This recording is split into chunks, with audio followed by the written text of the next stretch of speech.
Mohammed bin Salman avait tout le monde à ses pieds. Un an plus tard, à quelques jours de l'ouverture de ce même forum, il est perçu comme un autocrate impulsif et peu fiable. De nombreuses personnalités viennent d'annuler leur participation pour marquer leur prise de distance. À présent, quoi que puisse offrir l'Arabie Saoudite, demandons-nous si son partenariat dit stratégique doit nous faire oublier qu'un journaliste a été assassiné pour avoir osé asséner une vérité, tout comme l'Iran, l'Arabie Saoudite est un État voyou. En bref, le Mexique a ouvert ses frontières à des femmes et des enfants faisant partie de la caravane de milliers de migrants qui attendent sur un pont frontalier avec le Guatemala. Ces migrants, majoritairement originaires du Honduras, espèrent rejoindre les États-Unis. Selon l'ambassadeur du Mexique au Guatemala, ils vont être enregistrés par les services migratoires mexicains. Écoutez. Oui, les gens sont désespérés. Ils ne les laissent pas traverser. Nous ne savons pas combien de personnes ont déjà pu traverser et se trouvent dans la zone. Nous ne savons pas où se trouvent les personnes qui sont montées dans les bus qui avaient été promis. Nous avons risqué beaucoup en traversant le fleuve. Nous avons risqué nos vies car au Honduras, il n'y a pas de chance d'avoir une vie meilleure. Il n'y a pas d'avenir. On en parlait un peu plus tôt, les élections de mi-mandat approchent aux États-Unis et selon certains, ce scrutin fait figure de référendum sur Trump. En Californie, le comté d'Orange est une exception républicaine dans un État démocrate. Pour combien de temps? Reportage. Une arrivée de champions et un optimisme débordant. Ça, c'est la vague démocrate, celle qui va déferler ici et dans tous les États-Unis. Harley Rouda mène la bataille démocrate dans le comté d'Orange, bastion républicain du sud de Los Angeles. Et il s'attaque à une montagne. Sa circonscription est dirigée par le Parti républicain depuis 47 ans. Pourquoi je pense pouvoir gagner? Car la démographie change et aussi parce que le Parti républicain a pris un virage très à droite. Et les gens veulent des candidats qui se rapprochent du centre, qui pensent d'abord à eux et au pays. Alors les bénévoles du parti, parfois tout juste en âge de voter, battent le pavé des quartiers cossus, à la rencontre des déçus de Donald Trump. Objectif, les faire changer de bord. La difficulté, c'est de convaincre les républicains très à droite, de les inciter à se recentrer et pourquoi pas de voter pour une fois pour un démocrate. Trump est le symbole du parti républicain en ce moment, et certains républicains ne l'aiment pas du tout. Certains républicains et surtout des républicaines. En Californie, les propos du président sur les femmes ont du mal à passer. Dans sa villa luxueuse, avec vue sur le Pacifique, Catherine, républicaine depuis toujours, assure qu'elle cochera les cases démocrates sur son bulletin de vote.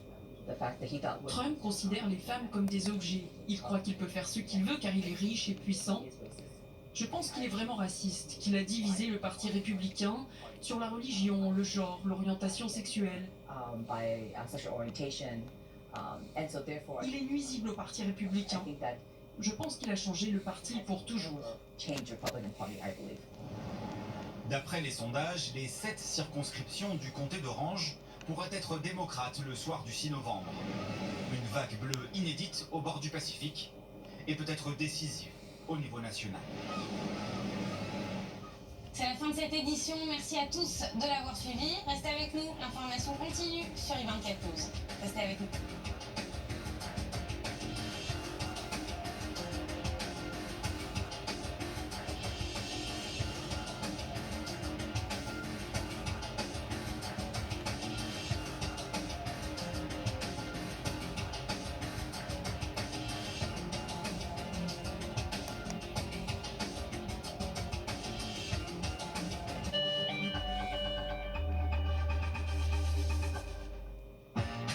Galaxy Note 9 a plus de puissance que nécessaire. Jusqu'au jour où 211 vous avez besoin de charger et toutes les prises sont occupées. Ah, bah, en fait tout va bien. Mais pourquoi une télécommande pour un smartphone? Ah, voilà pourquoi. Parfait. Et qui a vraiment besoin d'un téra de mémoire? À moins que... Alors c'est bon? Non. Ah, je vois. Nouveau Galaxy Note 9, plus de puissance que vous n'en avez besoin, jusqu'à ce que vous en ayez besoin.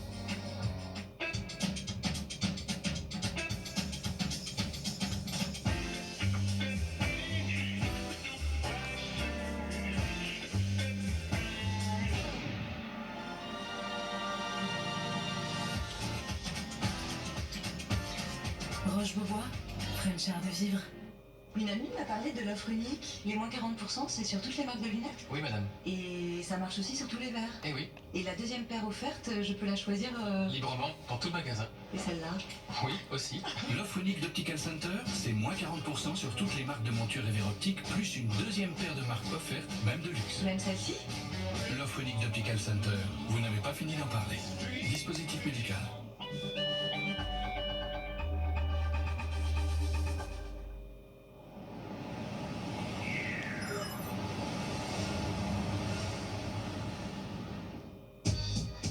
Les arts, les livres, les spectacles, le cinéma ou la mode, ici ou là-bas, c'est le journal de la culture. Pour savoir ce qui va se passer ou ce qui s'est passé, des reportages, des invités, de l'humour et de la curiosité. Le meilleur de la culture, c'est avec Valérie Abécassis sur i24 News.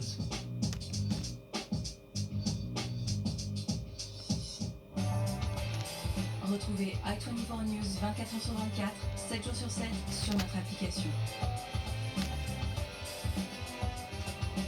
i24 News, voir plus loin.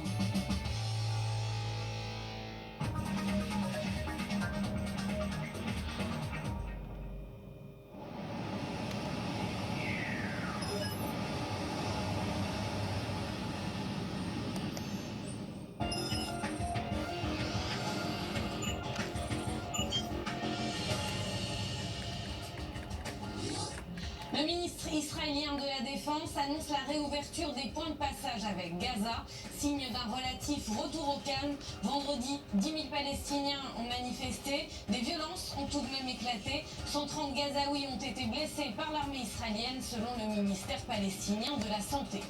L'Iran fournirait de nouvelles armes au Hezbollah libanais. Révélation de la chaîne Fox News. Selon le média américain, des armes plus sophistiquées feraient partie des livraisons, dont des missiles équipés de systèmes GPS. Nouveau retrait américain d'un traité international. Il s'agit cette fois-ci d'un accord conclu entre les États-Unis et la Russie après la guerre froide. Encore un signe des relations tendues entre Moscou et Washington. Mais enfin, les condamnations pleuvent après les explications de Riyad concernant la disparition de Jamal Khashoggi. L'Arabie saoudite a admis que le journaliste a été tué dans le consulat. Paris demande une enquête exhaustive, tout comme Berlin, Londres et les Nations Unies. Bonjour à tous, ravi de vous retrouver sur i24 News. On démarre ce journal à la frontière entre Israël et la bande de Gaza. On le disait, environ 10 000 Palestiniens s'y sont rassemblés vendredi. La journée avait valeur de test, de la volonté d'éviter un conflit de part et d'autre, ce qui a semble-t-il été le cas. Cette journée de manifestation est décrite comme la plus maîtrisée depuis plusieurs mois. Océane Naz. Le Caire y est très certainement pour beaucoup. Depuis ce week-end à la frontière entre Israël et la bande de Gaza, la tension semble être descendue d'un cran, alors que les efforts égyptiens pour parvenir à un cessez-le-feu se multiplient depuis plusieurs semaines. Selon Tsahal, les manifestations de ce vendredi ont été les plus calmes depuis le début de la marche du retour, le 30 mars dernier. 10 000 manifestants, alors qu'ils étaient environ 20 000 ces dernières semaines. D'après l'armée israélienne, la plupart d'entre eux n'ont pas tenté de s'approcher de la barrière de sécurité. Selon des sources égyptiennes, le Hamas aurait en effet promis que les manifestants resteraient à au moins 500 mètres de la clôture pour ne pas saper les négociations avec le Caire. Autre preuve d'une semaine plus calme, le ministre israélien de la Défense, Avigdor Lieberman, a également décidé ce dimanche de rouvrir les 2 points de passage entre Israël et la bande de Gaza. Des incidents violents ont tout de même été signalés. Des grenades et des cocktails Molotov ont été lancés par les Gazaouis vers Israël.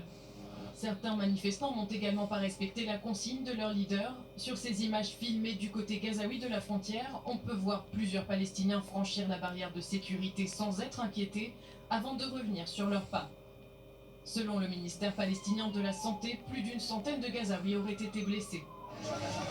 Et comme le rappellent les médias palestiniens, le Hamas n'a pas promis de cesser entièrement les manifestations à la frontière ni l'envoi d'engins incendiaires vers Israël. Vendredi, les pompiers ont recensé 5 départs de feu côté israélien. Et ce samedi, 2 incendies se sont déclarés dans des forêts israéliennes après l'envoi de cocktails Molotov par des Gazaouis. Tsahal a également visé ce samedi une cellule terroriste responsable d'avoir lancé plusieurs ballons incendiaires en direction d'Israël. Alors le Hamas a montré vendredi sa volonté de calmer le jeu. Est-ce un signe que les négociations avec l'Égypte avancent? Élément de réponse avec Raphaël Jérusalemi, ancien officier du renseignement militaire israélien. C'est un signe en tous les cas que la pression égyptienne porte ses fruits. Par contre, la menace entre guillemets israélienne s'avère de nouveau un bluff, puisque le gouvernement et l'armée israélienne n'ont pas tenu leur engagement d'une réaction forte à des attaques. Or, il y a eu des attaques, il y a eu plusieurs attaques avec des explosifs contre la barrière entre Israël et Gaza, qui, d'après les déclarations durant la semaine du gouvernement et de l'armée, auraient dû justifier des représailles beaucoup plus fortes qui n'ont pas eu lieu. Donc il y a du côté du Hamas une compréhension qu'il y a encore une chance d'éviter, dirons-nous, un affrontement plus sévère.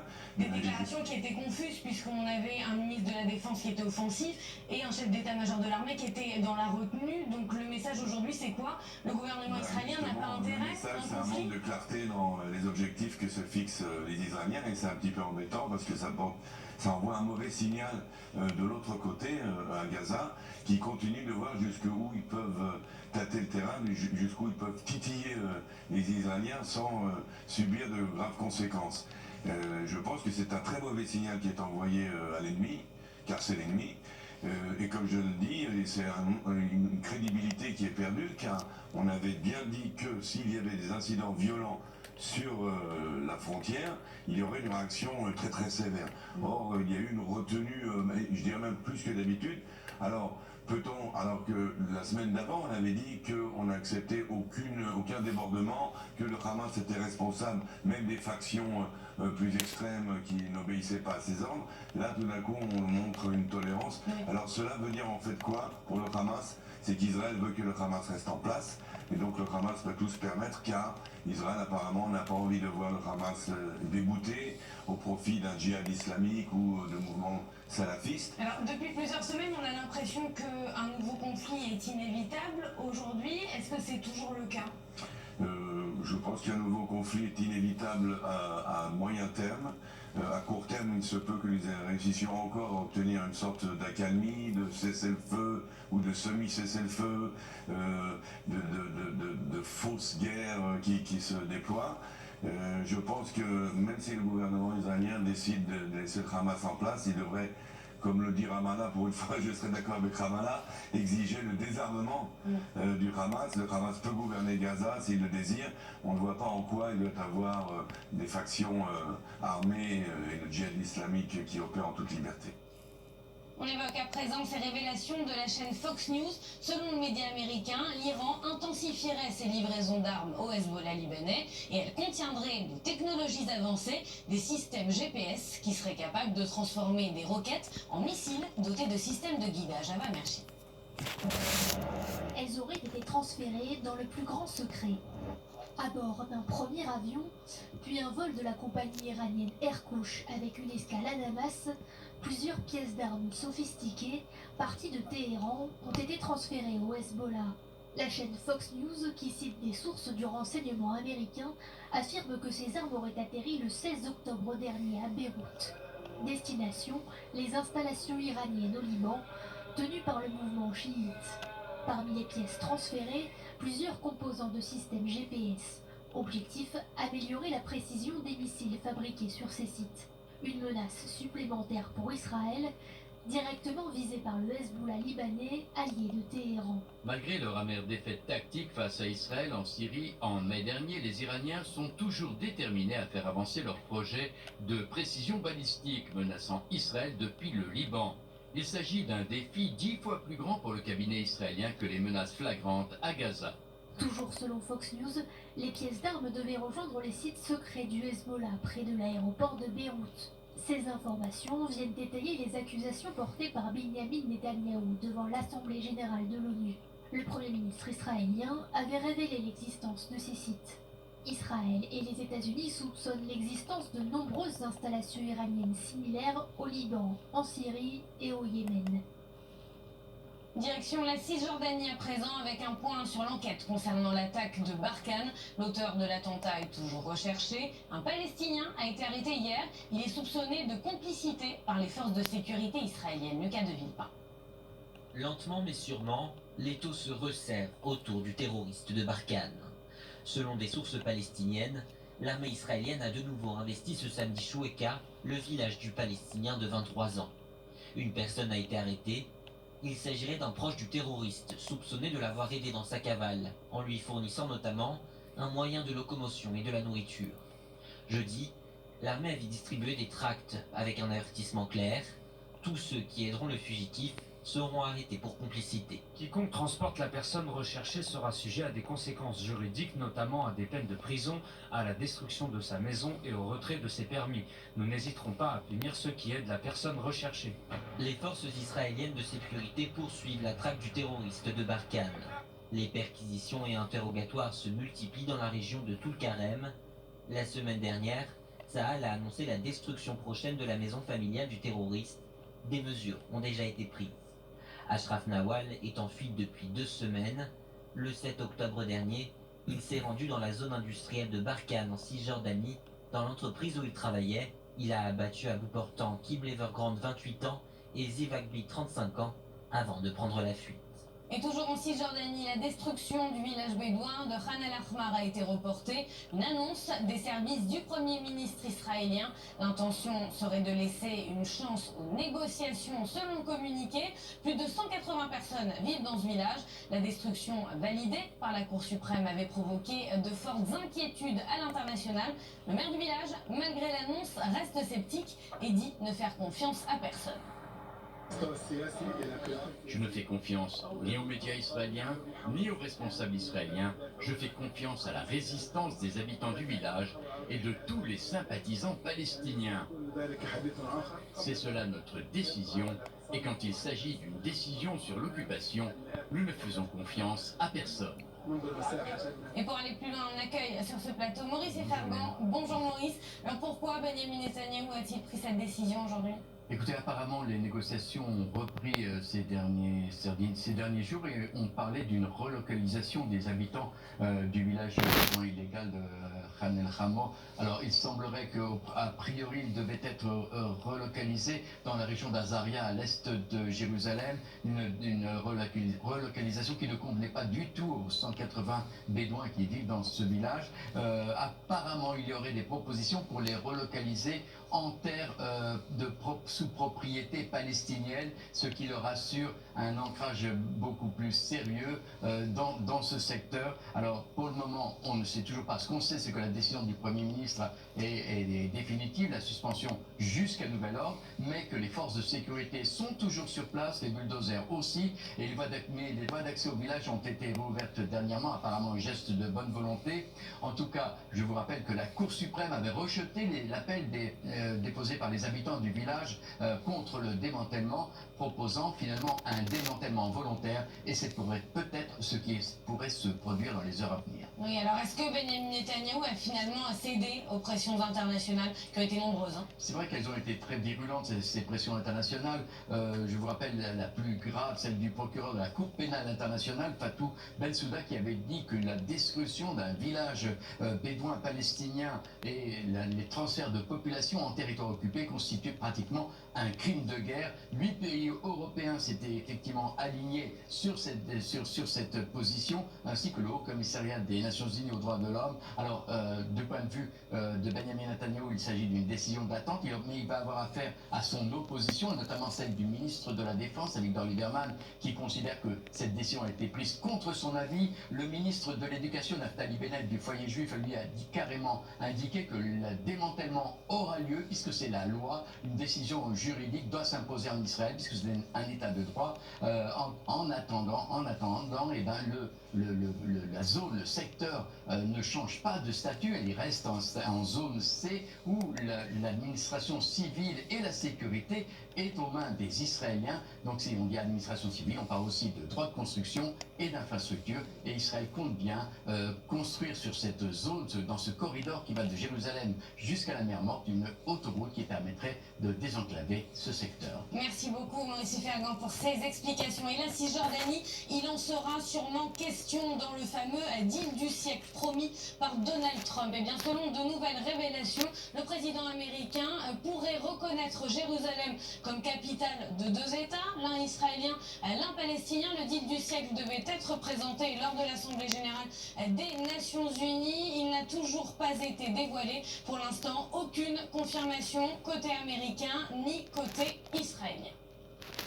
Et on reste en diplomatie. Les États-Unis se retirent une nouvelle fois d'un traité international. Il s'agit cette fois-ci d'un accord conclu avec la Russie. Donald Trump estime que Moscou ne respecte pas cet accord signé par Reagan et Gorbatchev à la fin de la guerre froide. Une décision qui illustre un peu plus les relations ambiguës qu'entretiennent les deux puissances. Océane Nicole. Cela faisait 31 ans que l'accord était en place entre les deux pays. Mais Donald Trump décide finalement d'y mettre fin. Le président américain annonce le retrait de son pays d'un traité sur les armes nucléaires signé avec la Russie en 1987. En cause, la fabrication de missiles russes à tête nucléaire, en contradiction avec les termes de l'accord selon Washington. La Russie a violé l'accord. Il le viole depuis de nombreuses années. Je ne sais pas pourquoi le président Obama n'a pas négocié ou ne s'est pas retiré, et nous n'allons pas les laisser violer un accord nucléaire et aller faire de l'armement, alors que nous n'avons pas le droit de le faire. C'est nous qui sommes restés dans l'accord et nous l'avons respecté, mais la Russie n'a malheureusement pas respecté l'accord, alors nous allons y mettre un terme. Réaction rapide de la Russie, Washington sape délibérément cet accord depuis des années. Selon une source au ministère russe des Affaires étrangères, les Américains rêvent de dominer le monde et mettent en péril la stabilité mondiale en se retirant du traité. Signé en pleine guerre froide par les dirigeants de l'époque, Reagan et Gorbatchev, le traité INF avait pour but d'interdire la production de missiles intercontinentaux à moyenne et longue portée, pouvant aller de 500 à 5500 km et pouvant transporter une tête nucléaire. Problème pour Donald Trump, le déploiement par Moscou du système de missiles 9 M729 dont la portée dépasserait les 500 km. Cet accord avait été signé dans un contexte de crise déclenché après le déploiement des SS-20 soviétiques à tête nucléaire dirigés vers les capitales occidentales. Le retrait des États-Unis montre à quel point les relations entre les deux pays sont ambiguës, entre accusations d'ingérence russe dans les élections américaines et relations privilégiées entre les présidents russes et américains. Vladimir Poutine et Donald Trump devraient se retrouver le 11 novembre prochain à Paris pour la commémoration de la fin de la Première Guerre mondiale, un rendez-vous désormais compromis. Alors ce retrait est-il un mauvais signal pour les relations russo-américaines? Explication Dror Even-Sapir. C'est un mauvais signal parce que, vous savez, cet accord qui a été signé à la fin des années 80, en 1987, il annonçait en quelque sorte la fin de la guerre froide. Donc le remettre en cause aujourd'hui, c'est peut-être replacer les relations américano-russes sous le signe de tensions qui seraient similaires au niveau qui était les leurs dans les années 80, dans les années 70. Maintenant, on peut peut-être s'interroger sur les raisons pour lesquelles Donald Trump a décidé de se retirer de cet accord. Il y a sans doute de réelles inquiétudes du côté des dirigeants américains, civils et militaires concernant cette affaire de missiles, mais on ne peut pas s'empêcher de penser à l'approche des élections de mi-mandat aux États-Unis et au fait que dans l'électorat républicain, eh bien, les ambiguïtés du président Trump vis-à-vis de ses relations avec la Russie passaient plutôt mal.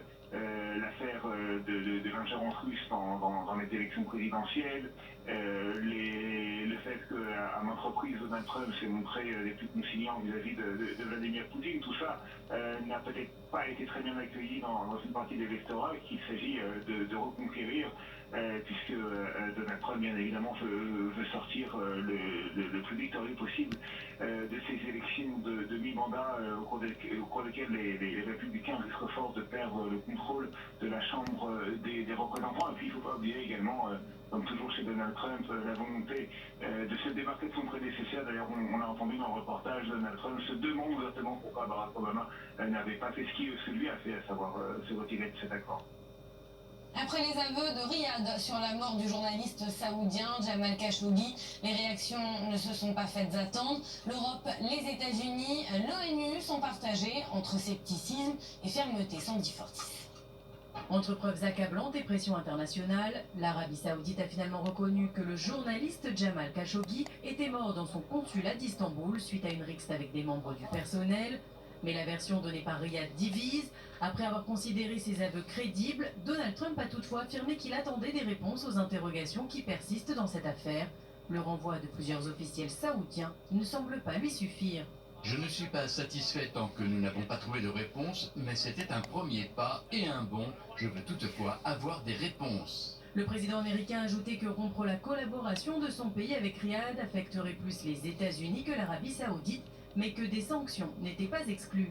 Pour la communauté internationale, il reste trop de zones d'ombre, tous demandent des explications.